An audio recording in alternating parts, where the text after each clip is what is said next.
नमस्ते। बालाजी हिंदी टैरो में मैं फिर से आ गई हूँ आप लोगों की स्वागत करने। मैं फिर से लेके आई हूँ एक जनरल रीडिंग जिसमें हम देखेंगे आपकी पास्ट की एनर्जी, आपकी प्रेजेंट की एनर्जी कैसी है और आपकी फ्यूचर की एनर्जी कैसी रहेगी। ये एक जनरल रीडिंग होगी, हर बात हर किसी के साथ रेजोनेट नहीं करेगा, तो जितना आपसे रेजोनेट करता है उतना रखिए, बाकी को छोड़ दीजिए। हो सकता है बाकी रीडिंग किसी और से रेजोनेट कर जाए। अगर आप सन साइन, मून साइन, किसी भी साइन से अगर आप एक्वेरियस हो यानी कुंभ राशि हो तो ये रीडिंग आपके लिए है। और आप लोगों से हमेशा की तरह मेरा एक रिक्वेस्ट रहेगा, अगर आपको रीडिंग अच्छी लगे तो चैनल को ज़रूर सब्सक्राइब कीजिएगा, लाइक कीजिएगा, शेयर कीजिएगा एंड कमेंट कीजिएगा, क्योंकि आपकी लाइक, शेयर एंड कमेंट से हमें काम करने के लिए हौसला मिलता है और ये भी लगता है कि आप हमें अपना प्यार, आशीर्वाद इस तरह से दे रहे हो। तो चलिए शुरू करते हैं आज की रीडिंग। एक्वेरियस यानी कुंभ राशि, ये रीडिंग आप 24 आवर्स पहले की एनर्जी से रेजोनेट कर सकते हो या 72 आवर्स पहले, और प्रेजेंट तो प्रेजेंट ही है जो अभी आप ये रीडिंग देख रहे हो, और फ्यूचर जब आप ये रीडिंग देख रहे हो उससे 72 घंटे बाद या फिर 4 दिन बाद भी आप इस एनर्जी को रेजोनेट कर सकते हो। अगर हम इस पे टाइम स्टैम्प लगाए तो ये होगी 9 से लेके 18 फरवरी तक की होगी ये रीडिंग आपकी पास्ट, प्रेजेंट एंड फ्यूचर के बारे में। तो चलिए देखते हैं आपके past, present and future. Aquarius यानी कुंभ राशि, आपके पास्ट जो है आपका थोड़ा परेशानी भरा रहा होगा। आप किसी चीज़ को लेके परेशान रहे होंगे, आपकी मेंटल कॉन्फ्लिक्ट चल रहा था आप में, या फिर आपकी किसी के साथ लड़ाई झगड़ा हुआ है। एक बात याद रखिएगा, हर बात हर किसी के साथ रेजोनेट नहीं करते हैं, क्योंकि ये एक जनरल रीडिंग है, तो जितना आपसे रेजोनेट करता है उतना रखिए, बाकी को छोड़ दीजिए। हो सकता है पास्ट में आपके किसी के साथ लड़ाई झगड़ा हुआ था, या फिर आपका मेंटल स्थिति जो था, मानसिक स्थिति जो था वो परेशानी भरा था, क्योंकि बहुत सारे लोगों के साथ आपका अगर बातचीत होता है, अगर आप किसी ऐसे जॉब या किसी ऐसे बिजनेस में हो जहाँ बहुत सारे लोगों से बात करनी पड़ती है, या फिर किसी दूसरे कारण आपकी मानसिक स्थिति जो थी वो जरा परेशानी भरा था, और आपका समय जो था वो भी आपका साथ नहीं दे रहा था, जिसके कारण आप परेशान थे, मानसिक तौर पे बहुत ज़्यादा परेशान थे, और किसी के साथ थोड़ी बहुत लड़ाई झगड़ा भी हुआ हो सकता है, क्योंकि बहुत सारे लोगों की इन्वॉल्वमेंट आपके काम के साथ हो सकता है, लाइफ के साथ हो सकता है। तो पास्ट आपका थोड़ा क्या बोले, थोड़ा भारी था। अब देखते हैं प्रेजेंट में आपकी एनर्जी कैसी है। प्रेजेंट में आपकी एनर्जी कैसी रहने वाली है या फिर कैसी है। प्रेजेंट में आपकी एनर्जी, प्रेजेंट में जो आपकी एनर्जी है वो भी बहुत ज़्यादा सही मुझे नहीं लग रहा है। मुझे लगता है आप पास्ट की परेशानी से प्रेजेंट में भी जूझ रहे हो, आप किसी चीज़ का इंतज़ार कर रहे हो।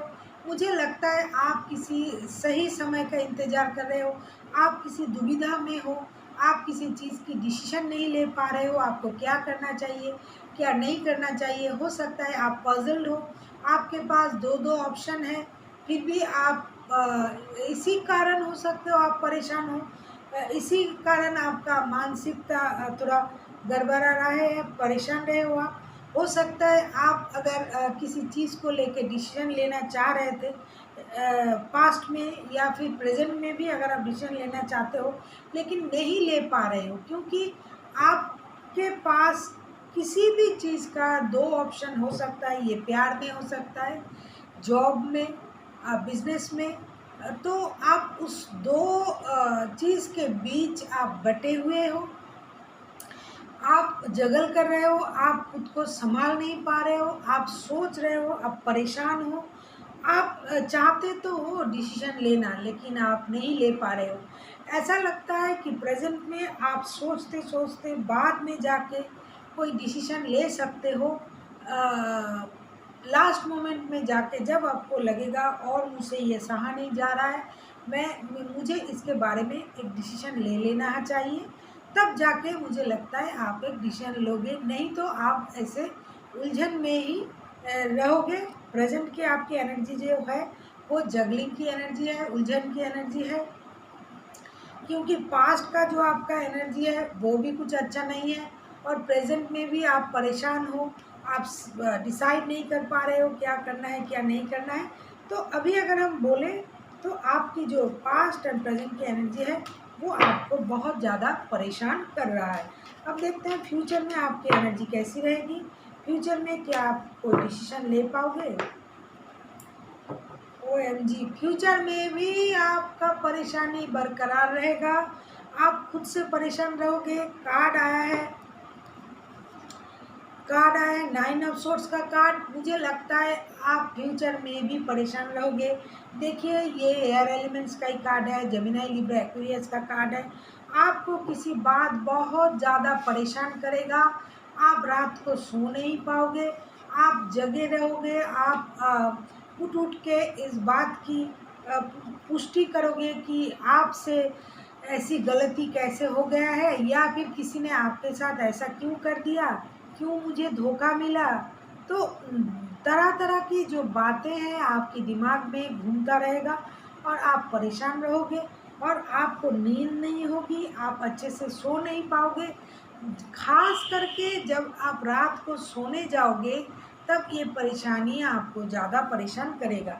लेकिन अगर सही तरह से आप सोचते हो, आप देखोगे जितना परेशान आप हो रहे हो उस बात में उतनी परेशानी तो है नहीं, लेकिन आपकी जो सोच है वो उसको ज़्यादा परेशान बना रहा है, वो आपको भी परेशान कर रहा है। वो सोच, ओवरऑल जो सोच होते हैं वो हमारे दिमाग की उपज होते हैं।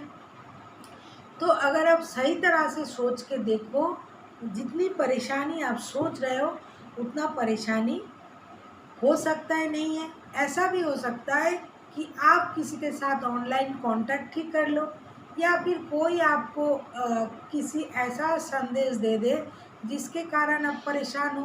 कोई आपको टेक्स्ट कॉल मैसेज भी कर सकता है ऑनलाइन। तो इस तरह से आपकी परेशानी अगर कम करना है तो आपको अपने दिमाग को शांत रखना पड़ेगा। खास करके रात को जब आप सोने जाओगे तब आपको ये चिंता बहुत ज़्यादा परेशान करेगा। अब देखते हैं यूनिवर्स जी हमें क्या गाइड करना चाहते हैं, कि यूनिवर्स जी की तरफ से आपको इन दिनों क्या बोला जा रहा है कि आपको कैसे चलना चाहिए। फिर से कॉन्फ्यूजन का कार्ड आया है, 7 ऑफ कप्स का कार्ड। यूनिवर्स जी आपसे ये बोल रहे हैं कि इतना ज़्यादा कॉन्फ्यूज मत होइए। आपके पास अगर ऑप्शन है किसी भी चीज़ के बारे में, वो जॉब हो सकता है, का बिजनेस हो सकता है, लव लाइफ हो सकता है, फैमिली हो सकता है, किसी भी चीज़ के बारे में अगर आपके पास अच्छे ऑप्शन है तो आपको सोच समझ के डिसीजन लेना चाहिए। हो सकता है आपके पास बहुत सारा ऑप्शन है, जैसे कार्ड पहले ही आया था, आप पजल्ड हो, आप परेशान हो, इसी के चलते अभी आप कोई डिसीजन नहीं ले पा रहे हो, क्योंकि बॉटम ऑफ द डेक में भी हैंगमैन का कार्ड आया है कि आप कोई डिसीजन नहीं ले पा रहे हो। तो यूनिवर्स जी आपसे ये कह रहा है कि आप सोच समझ के डिसीजन लो, इल्यूशन में मत रहो। जो भी डिसीजन लेना है सोच समझ के लेना है। ऐसा ना हो कि अभी आपने एक डिसीजन ले लिया और बाद में जाके आपको पछताना पड़े। तो कोई भी डिसीजन लेना हो तो अपने दिमाग की बत्ती को जलाइए और फिर जाके डिसीजन लीजिए। इल्यूशन में आके कोई भी जो अभी आपको अच्छा लग रहा है, हो सकता है अभी आपको जो चीज़ अच्छा लग रहा है बाद में वो आपको अच्छा ना लगे, बाद में उसके कारण आपको कोई परेशानी हो। तो डिसीजन जो होता है वो सोच समझ के अगर लिया जाता है तो बाद में हमें पछताना नहीं पड़ता है। और आपको पता भी होगा कि जल्दबाजी से लिया गया कोई भी डिसीजन हमें बाद में परेशान करता है, क्योंकि जल्दबाजी से लिया गया कोई भी डिसीजन शैतान का डिसीजन होता है। और अगर हम सोच समझ के किसी काम के डिसीजन लेते हैं तो उसमें हमें कोई परेशानी नहीं होता है। तो यूनिवर्स जी आपसे ये कह रहे हैं कि आप सोच समझ के डिसीजन लीजिए। So thank you for watching.